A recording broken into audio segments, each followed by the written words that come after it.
संजय वास दृष्टा तू पांडवानिक व्यूढ़ दुर्योधनस्तदा आचार्य एमपुषुड़ में राजा वसन्म ब्रवीत।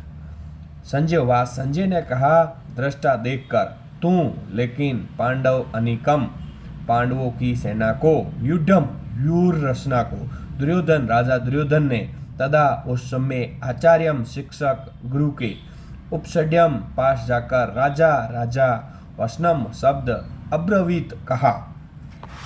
संजय ने कहा, हे राजन, पांडुपुत्रों द्वारा सेना की व्यूह रचना देखकर राजा दुर्योधन अपने गुरु के पास गया। उसने ये शब्द कहे। तात्पर्य, दृष्टा जन्म से अंधा था। दुर्भाग्यवंश वो आध्यात्मिक दृष्टि से भी वंचित था।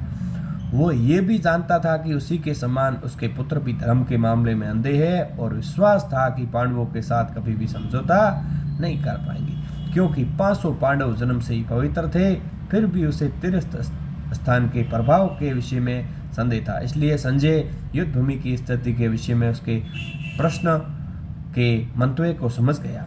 अतः वह निराश राजा को प्रोत्साहित करना चाह रहा था। उसने उसे विश्वास दिलाया कि उसके पुत्र पवित्र स्थान के प्रभाव में आकर किसी प्रकार का समझौता करने नहीं जा रहे हैं। उसने राजा को बताया कि उसका पुत्र दुर्योधन पांडवों की सेना को देखकर तुरंत अपने सेनापति द्रोणाचार्य को वास्तविक स्थिति से अवगत कराने गया।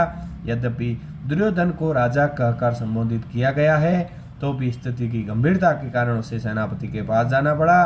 तब दुर्योधन राजनीतिक बनने के लिए सर्वथा उपयुक्त था, किंतु जब उसने पांडवों की व्यूह रचना देखी तो उसका ये कूटनीतिक व्यवहार उसके भय को छिपा न पाया।